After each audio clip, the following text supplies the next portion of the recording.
Evidence Not Seen, Darlene Deibler Rose. Across the aisle from TL and Wee Wee was an Armenian family. The father and husband was interned at Para with Ernie and Russell. Carr M. David was a gentleman of Iranian descent who had been the Honorable British Vice Consul in Makassar before the war. His good breeding was reflected in his family, a daughter Elsie and two sons, Ronnie and Arnold. Rose, the wife and mother, was a woman of dignity. Rose's hair, now graying, had been jet black like her daughter's. She wore it parted in the middle. She never needed rollers or pin curls, for her hair had narrow, natural waves. It was beautiful, as was her skin. We all appreciated Rose. She was my capable assistant, whose advice I valued, and our friendship has been a lasting one. Elsie was a happy-go-lucky teenager, always able to respond with a smile, a joke, or a laugh to cheer others. The patients at the hospital where she worked needed someone of her temperament. The boys were opposites. Ronnie was tall, light-complexioned, and outgoing, while Arnold was short, dark, and shy. Sartji, Seth Paul, and family occupied the next two sections of beds. She was a good-natured, outgoing person who never allowed anything to ruffle her calm exterior. Her sister, Bae de Graaf, was very like her. Both were strong. Both were always helpful. Bae worked at the piggery, and Sartji was a member of the garden crew, as was Jet Robin, her other sister.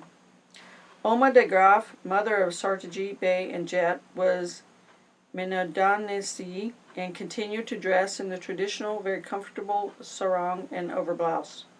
Like Oma Zimmerman, she wore round, gold-rimmed glasses that were usually midway down on her nose. Even in a prison camp, Oma was lovely, growing old surrounded by her daughters and their families. Two of Sartji's three children were twins. Paula was beautiful and gave promise of becoming quite tall. Already she was taller than her handsome twin, Pim. They were lovely complements to each other, and when one contracted a very serious case of hepatitis, so did the other. The youngest Seth Paul child was Mary, who could be a little terror because she was so adorable that everyone gave her whatever she wanted, if it were to be had. Behind this family lived a native woman from Makassar, Mrs. Wiedema. She had a boy about 7 years of age, Niels, who was difficult to discipline. She also had a baby, born shortly after our arrival in Kampili. When the camp was struck by gastroenteritis epidemic, baby Weidman, too, became extremely ill. One evening, during our prayer and Bible study, Mrs. Weidman came running from the hospital. "Nonja, please come and pray for my baby," she pleaded. She had been going regularly to nurse the baby, but her milk had dried up, and the baby was not responding to the rice water they were using as a substitute. I went back with her, my heart torn by that limp and lifeless bit of humanity. We bowed our heads together, and I prayed that the Lord would spare her baby. Returning to the barracks, I was met by another young mother from our barracks, Lenny Rapasa. She had an infant and was nursing. Mevroba Deibler, "I have more milk than I need," she volunteered. "I would be willing to breastfeed the other baby too," which is exactly what she did, feeding the sick, starving baby until he regained strength and both babies were weaned. This was God's answer to prayer. Both of the newborns from our barracks survived. The mother of the last family on the right side of the barracks was a woman of many faces. Often in the middle of the night, we would hear the children crying and crying. Finally, I would drag myself from the rack and go down to find the three little tykes left alone, their mother nowhere to be seen.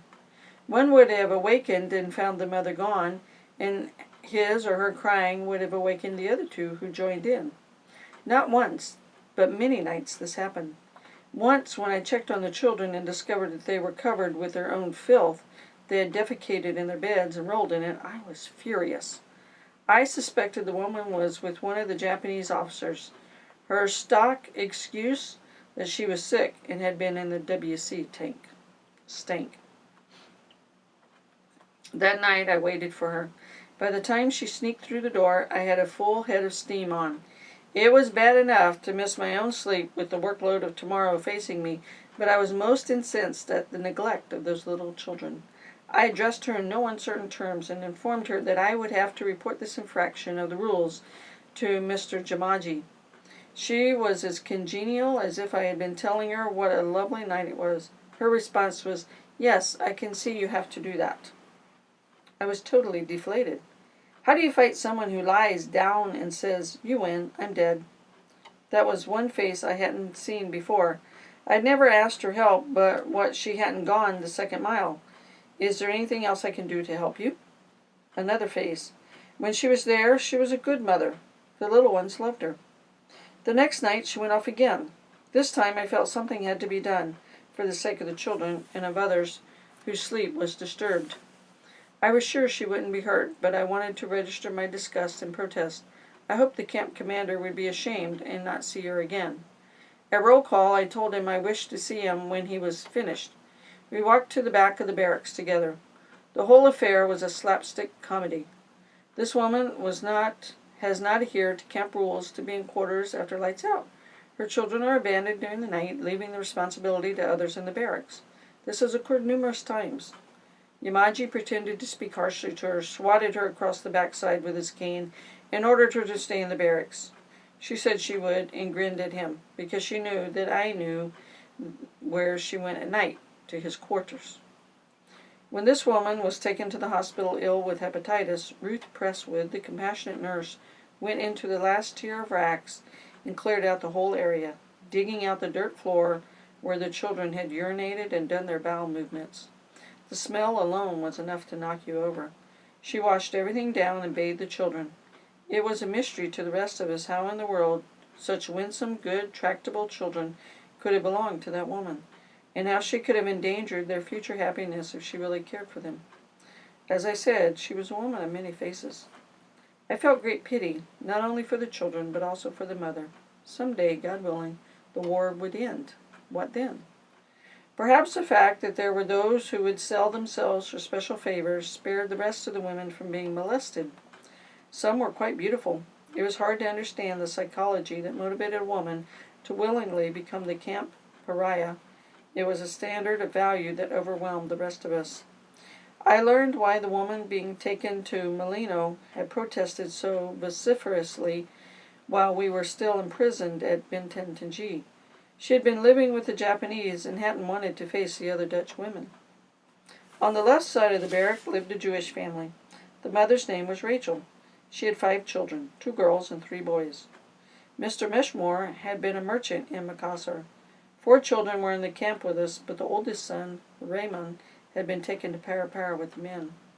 She was an Orthodox Jewish, and we were able to arrange permission for her to cook their portions of rice and vegetables in her own pots and pans so that they would be kosher. Rachel was a sweet woman. Because she suffered severely from asthma, it was necessary to exempt her from all work. One night, the older daughter, Esther, came running. "Come quickly," she pleaded. "Please, come look at Mother."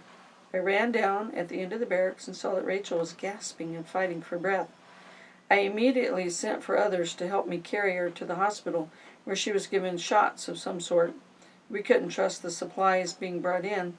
She didn't respond, and I was sent for again.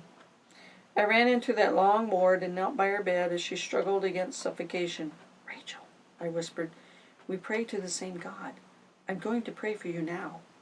She nodded her head in agreement. I laid hands on her and prayed in the name of the God of Israel and his Son, Jesus Christ, that the Lord would touch her body. Immediately, her breathing eased, and the following morning she returned to the barracks. On occasion, the women were allowed to write letters to their husbands. Because Rachel didn't know how to write, she dictated and I acted as her scribe. Her letters conveyed compassionate love for her husband and son. Her concern for the children still with her was obvious. She always ended these missives with 1,000 kisses and hugs. Often she would share with me a portion of the rice that was left from the bottom of the pot, crispy and browned. It was a treat. Whenever we had finished speaking, Rachel kissed me on both cheeks. A tremendous bond developed between us, enhanced by our mutual devotion to God. Advancing along the left side of the barracks, we came to the beds occupied by Mrs. Moeller and 2 little ones. Mrs. Moeller was very, very small. Eurasian by birth, schooled in Dutch, and she was an altogether dear person. She looked as if a breath of wind could blow her away, and when she volunteered for work in the garden crew, I told her so. She laughed and said, "Oh, but I'm very well, Mevrouwa."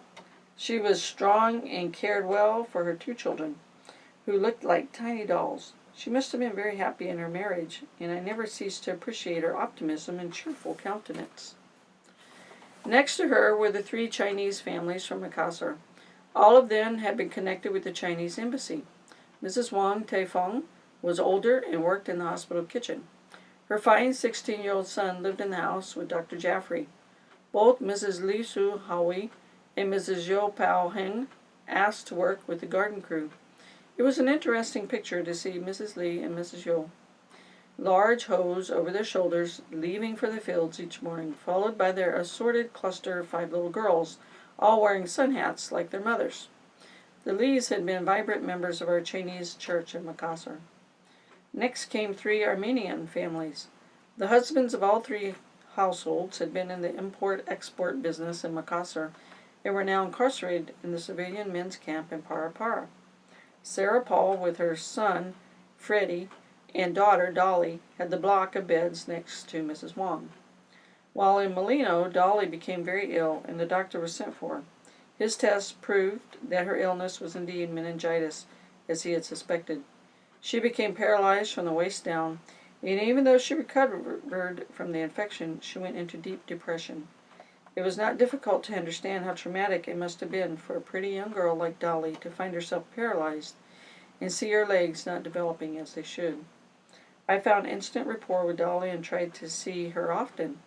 A woman in the next barracks had also had meningitis. However, she had learned to walk again with the use of canes.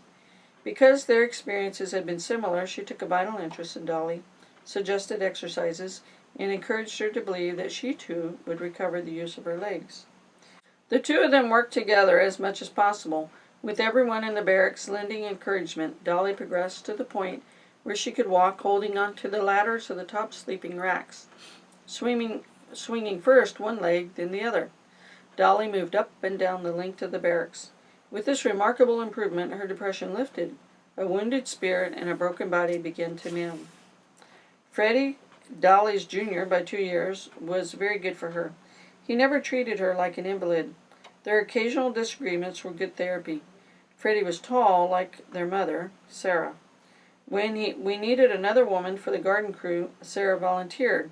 She had suffered much during her daughter's illness, which would account for her pensive, often sad expression. She was not moody for the moment she was spoken to.